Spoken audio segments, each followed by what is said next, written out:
His Royal Highness the Crown Prince and Prime Minister Prince Salman bin Hamad Al Khalifa chaired the weekly cabinet meeting at Qudaybiya Palace. The cabinet highlighted the importance of His Majesty King Hamad bin Isa Al Khalifa's visit to the UAE, as well as his meeting with the President of the UAE, His Highness Sheikh Mohammed bin Zayed Al Nahyan, and the Vice President of the UAE, Prime Minister and Ruler of Dubai, His Highness Sheikh Mohammed bin Rashid Al Maktoum. The cabinet noted the importance of the visit in further consolidating the historic relations between the two countries and their people. To mark Bahraini Doctors' Day, the cabinet expressed gratitude to Bahraini doctors and medical professionals for their efforts in advancing the kingdom's healthcare services. The cabinet urged the international community to respond to the United Nations General Assembly resolution adopted by a majority of 120 states that calls for the establishment of an immediate, permanent and sustainable humanitarian truce leading to the cessation of hostilities, the protection of civilians, civilian objects and facilities, as well as ensuring full and uninterrupted humanitarian assistance to the Palestinians in Gaza. The cabinet concluded by reiterating Bahrain's call for de-escalation and a ceasefire in the Gaza Strip, as well as for the revival of the peace process in a manner that upholds the rights of the Palestinian people to self-determination and the establishment of their sovereign independent states.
The cabinet then discussed and approved the following memorandums. A memorandum submitted by the Ministerial Committee for Financial and Economic Affairs and Fiscal Balance regarding financing of 177 municipal projects as part of the third phase of development plans from the Municipal Shared Resources Fund to enhance the Kingdom's comprehensive development. A memorandum submitted by the Ministerial Committee for Financial and Economic Affairs and Fiscal Balance regarding the mechanisms to implement major development projects. The cabinet also reviewed the following. A memorandum submitted by the Minister of Municipalities Affairs and Agriculture on the third quarter statistics for building permits issued from January to September 2023, which showed an increase in the number of permits issued through the Binayat system by 2.76% compared to last year, and the total building area increased by 43.2%. A memorandum submitted by the Minister of Youth Affairs on the 2023 to 28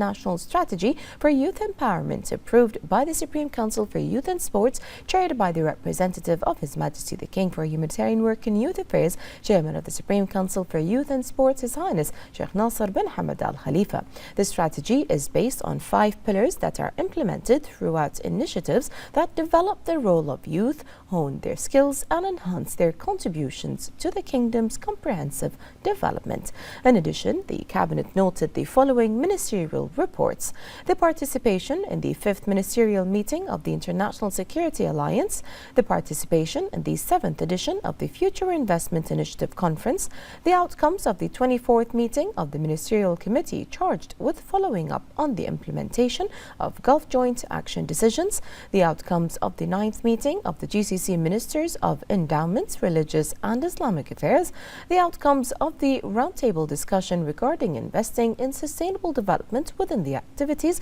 of the 8th session of the World Investment Forum of the United Nations Conference on Trade and Development, the official visit by the Ministry of Industry and Commerce to China, the external participation of government officials and the visits of foreign delegations to Bahrain in November 2023.